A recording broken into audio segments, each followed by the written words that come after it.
Dalawang bahay ang naabo ng sumiklabang apoy sa Barangay Holy Spirit, Quezon City. Ang mga nabiktimang pamilya wala na raw naisalba kundi mga sarili. Naritong report ni Athena Imperial.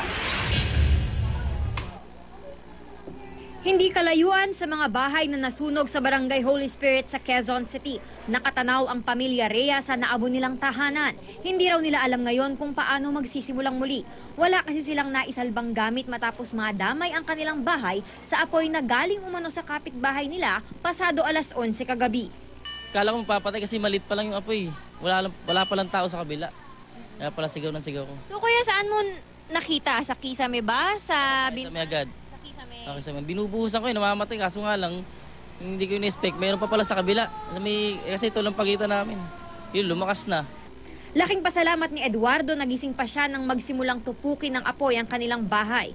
Kung nagkataon, malamang nadamay sa sunog ang kanyang pamilya na nooy mahimbing na natutulog. Nagsimula umano ang apoy sa tahanan ng magkapatid na Jumauas.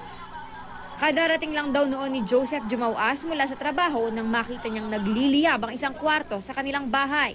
Ayon sa BFP, maaaring short circuit daw ang pinagmulan ng apoy. Ang posible na tinitignan natin ang gulo ngayon dito is yung electrical short circuit. Ano yun sir, nabalatan yung wire ng kuryente? Pagka na-expose kasi yung mga wirings natin, may possibility po kasi na pagka nabasa siya ay magkakaroon ng short circuit.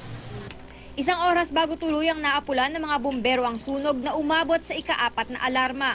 Malaking tulong umanong sinabayan ng ulan ang pagbomba ng tubig sa dalawang bahay na tinupok ng apoy. Nasa 150,000 pesos ang halaga ng mga ari-ariang naabo. Patuloy pa ring iniimbestigahan ng BFP ang dahilan ng sunog. Ito ang unang balita sa Quezon City. Athena Imperial reporting.